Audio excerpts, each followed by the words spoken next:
इस वीडियो में मैं आपके साथ शेयर करूंगी 5 tips for responsible parenting to improve the academic performance of your child. क्या आप एक ऐसे पेरेंट्स हैं जो बहुत सालों से कोशिश कर रहे हैं कि आपके बच्चे के एकेडमिक ग्रेड्स इम्प्रूव हो जाएं? क्या आपने अपने बच्चे के साथ प्यार से बात कर ली है और सब तरह के तरीके अपना लिए और आपको लग रहा है कि बच्चे की ग्रेड्स इम्प्रूव ही नहीं हो रहे? तो ये वीडियो आपके लिए है। आज मैं आपके साथ ये 5 ऐसी बातें शेयर करूंगी जिससे आपके बच्चे के एकेडमिक ग्रेड्स इम्प्रूव हो जाएंगे। लेकिन याद रहे, Rome was not built in a day. So जो बच्चे की आदतों को बनने में 3 साल लगते हैं, उन आदतों को बदलने में भी कम से कम 3 साल आपको इंतजार करना पड़ेगा। So here we go. The first thing to do to improve the academic grades of your child, be aware of the learning material जिससे कि बच्चा पढ़ाई करता है। उसके लिए आपको क्या करना है? Regularly check the bags of your child. Bag में क्या मिलेगा? उसकी नोटबुक मिलेगी, टेक्स्ट बुक मिलेगी, स्टेशनरी आइटम मिलेगी, बच्चे के स्कूल का टाइम टेबल मिलेगा। तो आपने क्या करना है? सबसे पहला चेक जो बैग का है, नोटबुक्स खोलकर देखिए और देखिए क्या बच्चा उसमें रेगुलरली काम कर रहा है, क्या उसके काम की करेक्शन टीचर्स रेगुलरली कर रही हैं या नहीं। और नोटबुक के पीछे जाइए, नोटबुक के आखिर में बच्चे के दिमाग की सही किताब आपको हमेशा मिलेगी। अक्सर ऐसा होता है कि टीचर क्लास में पढ़ा रही होती है लेकिन बच्चा कुछ पीछे लिख रहा होता है, तो आपको समझ में आ जाएगा क्या बच्चा क्लास में कंसंट्रेट कर रहा है या उसका ध्यान कहीं और है। दूसरी चीज नोटबुक में देखने के लिए, स्पेशली मैथ्स के लिए मैं आपके साथ आपको बता रही हूँ, एक मुद्दे की बात है। मैथ्स आता है प्रैक्टिस से। क्या अगर मैथ्स नोटबुक में कंप्लीटली ऐसे प्रॉब्लम सम्स किए हैं बच्चे ने जिसमें कोई कटिंग नहीं है, जिसमें कोई प्रैक्टिस नहीं शो हो रही, तो आप मान जाइए कि वो बच्चा मैथ्स नहीं सीख रहा बल्कि सिर्फ बोर्ड से कॉपी कर रहा है या नेबर की कॉपी लेके उसमें से वो सिर्फ उसमें कॉपी करता जा रहा है। क्योंकि ऐसा हो ही नहीं सकता कि मैथ्स प्रैक्टिस करते हुए या मैथ्स सीखते हुए बच्चा कटिंग नहीं करेगा। तो एक मडी एरिया बच्चे की नोटबुक में आपको जरूर पाना चाहिए। मेरे पास बहुत बार ऐसा होता है कि पेरेंट्स आते हैं, कहते हैं कि घर में तो मैथ्स बड़े अच्छे से कर लेता है, नोटबुक में तो कोई गलती नहीं है, पता नहीं एग्जाम में क्या हो जाता है। तो एग्जाम में बच्चे के साथ ये हो जाता है कि उसने अपनी सेल्फ प्रैक्टिस तो की ही नहीं होती, तो वो सेल्फ प्रैक्टिस और सेल्फ स्टडी एरिया बच्चे का नोटबुक में जरूर रिफ्लेक्ट करना चाहिए। एक चीज और, बच्चे के टाइम टेबल के हिसाब से क्या बच्चा बैग पैक करता है, आपने इसको जरूर चेक करना है। और ये जरूर देखना है कि ये जो लर्निंग मटेरियल है बच्चे का, यानी कि टेक्स्ट बुक, स्टेशनरी, नोटबुक, उसकी प्रैक्टिस नोटबुक, अपने घर में किस तरह से ऑर्गेनाइज करके बच्चा उसको रखता है, इस पे आपने खास तौर पे निगरानी रखनी है। और अगर जरूरत पड़े तो help the child organise that material in a nice way, ताकि जब वो कोई बुक को रेफर करना चाहे तो वो कर सकता है। तो एक मिनी लाइब्रेरी की तरह, एक मिनी स्टडी स्पेस की तरह आप बच्चे की जरूर बनवाइए। याद रहे, जिस तरह बच्चा अपने लर्निंग मटेरियल को स्टोर करता है या एक्सेस करता है, उससे उसका मेंटल स्टेट शो करता है कि वो अपने पढ़ाई को लेकर कितना सीरियस है और वो अपनी पढ़ाई को लेकर कितना आगे जा रहा है। और दूसरी बात, well-being check of the child. Responsible parents वो होते हैं जो बड़े ध्यान से, नैगिंग पेरेंट नहीं बनते हैं, लेकिन ध्यान से ये देखते हैं बच्चा कितने घंटे सो रहा है, बच्चा खाना क्या खा रहा है, पानी कितना पी रहा है, एक्सरसाइज कितना कर रहा है, रिक्रिएशन के लिए वो बच्चा क्या करता है, और फ्रेंड सर्कल उसका कैसा है और कौन से फ्रेंड्स को वो मिल रहा है। तो इन चीजों का आपने हमेशा ध्यान रखना है। ध्यान रखने का मतलब ये नहीं है कि नैग करना है। बहुत बार ऐसा होता है कि हम कुछ चीजों को इनडायरेक्टली कर सकते हैं, उसके लिए हमेशा सामने नहीं आना है, टोकना नहीं है बच्चों को।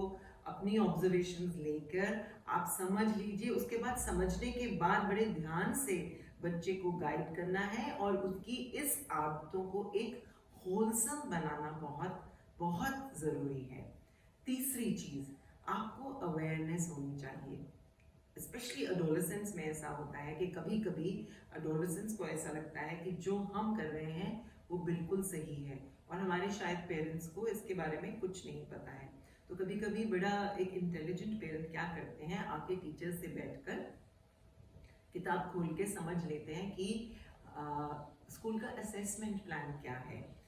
आजकल असेसमेंट प्लान्स में बहुत सारे चेंजेस आ गए हैं। पेरेंट्स, जब आप स्कूल में जा रहे थे तो जिस तरह से असेसमेंट होती थी और आज के टाइम स्कूल्स में जो असेसमेंट होती है वो बहुत फर्क आ गया है उसमें।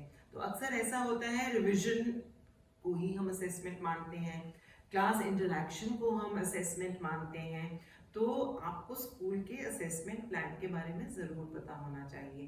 तो दूसरी एक और चीज़, अगर आप बच्चे से इस तरह से बात करेंगे कि आपके पीरियोडिक टेस्ट हो गए, पीरियोडिक टेस्ट 1 हो गया, क्या क्लास में आपकी इंटरैक्शन अच्छी चल रही है, क्या आपने रिवीजन करके आपने वो रिवाइज्ड मटेरियल टीचर के साथ शेयर किया, तो बच्चे को लगेगा या वाकई मेरे माता पिता को मेरे स्कूल के बारे में कुछ पता है। तो बच्चा भी थोड़ा एक्टिव हो जाता है।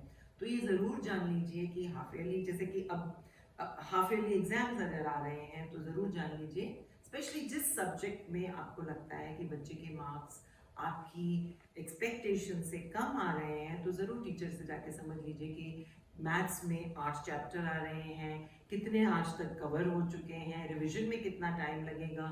तो फिर आप बच्चे के लर्निंग मटेरियल को थोड़ा सा केयरफुली मॉनिटर कर सकते हैं। और दूसरा, उससे आप क्या कर सकते हैं, जिस तरह से असेसमेंट शेड्यूल है बच्चे के स्कूल में या कॉलेज में, उसके हिसाब से अपने घर के माहौल को भी थोड़ा और सपोर्टिव बना पाएंगे। छोटा सा उदाहरण के लिए, टीवी ऊंचा मत लगाइए अगर बच्चा साथ वाले कमरे में पढ़ रहा है। कोशिश कीजिए कि एग्जाम्स के दौरान आपके घर में गेस्ट्स ना आए। कोशिश कीजिए कि अगर घर में कोई शादी हो रही है या कोई भी फैमिली फंक्शन हो रहा है तो वो असेसमेंट शेड्यूल के हिसाब से ही आप कमिट कीजिए, क्योंकि बच्चे का पढ़ना घर में एक सपोर्टिव एनवायरनमेंट के बिना नहीं हो सकता। सीधी सी बात है, पढ़ना एक सीरियस काम है। पढ़ने के लिए साइलेंस चाहिए, बच्चे को कंसंट्रेट करने की ज़रूरत है। तो अगर आप उस समय मौज मस्ती कर रहे होंगे, घर में हल्ला मच रहा होगा, तो जाहिर सी बात है कि बच्चे का ध्यान तो पढ़ाई में लगेगा ही नहीं। अब आई चौथी चीज़, आपने इस चीज़ का ध्यान रखना है कि स्कूल में जो लर्निंग कम्युनिटी या बाहर कोई लर्निंग कम्युनिटी है जो जिससे बच्चा सीख रहा है, उससे आप भी राको बनाइए और बच्चे का भी राको उसके साथ बनवाइए।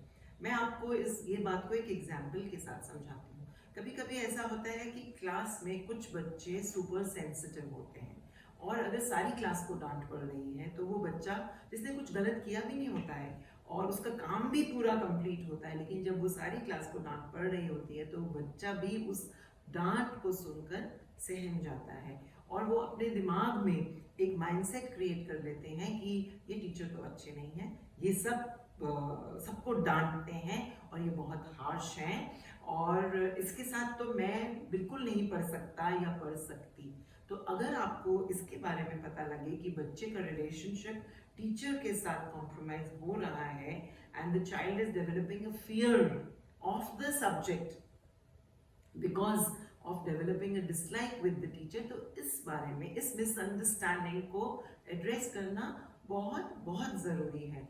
और उसके लिए फिर आप स्कूल जा सकते हैं, आप टीचर से डायरेक्टली बात कर सकते हैं और अगर ज़रूरत पड़े तो प्रिंसिपल और काउंसलिंग सेल की इंटरवेंशन भी आप ज़रूर इसमें लें। तो आइए फिर से एक बार रिवाइज करते हैं कि ऐसे क्या 4 पॉइंट्स हैं जिससे 21st सेंचुरी पेरेंटिंग हो सकती है, एक स्ट्रैटेजिक पेरेंटिंग हो सकती है और हमारे बच्चे के मार्क्स जो हैं इम्प्रूव हो सकें, उनकी एकेडमिक परफॉर्मेंस में इम्प्रूवमेंट हम देख सकें। तो ये 4 पॉइंट्स हैं। सबसे पहला, check bags and all the learning material of the child on a regular basis. दूसरी बात, check the well-being of the child. तीसरी बात, develop awareness about the assessment schedule at school. And the fourth thing, facilitate a good relationship of the child with the learning community that the child is surrounded by. And this is the continuous comprehensive plan which never fails to improve the academic grades of your child.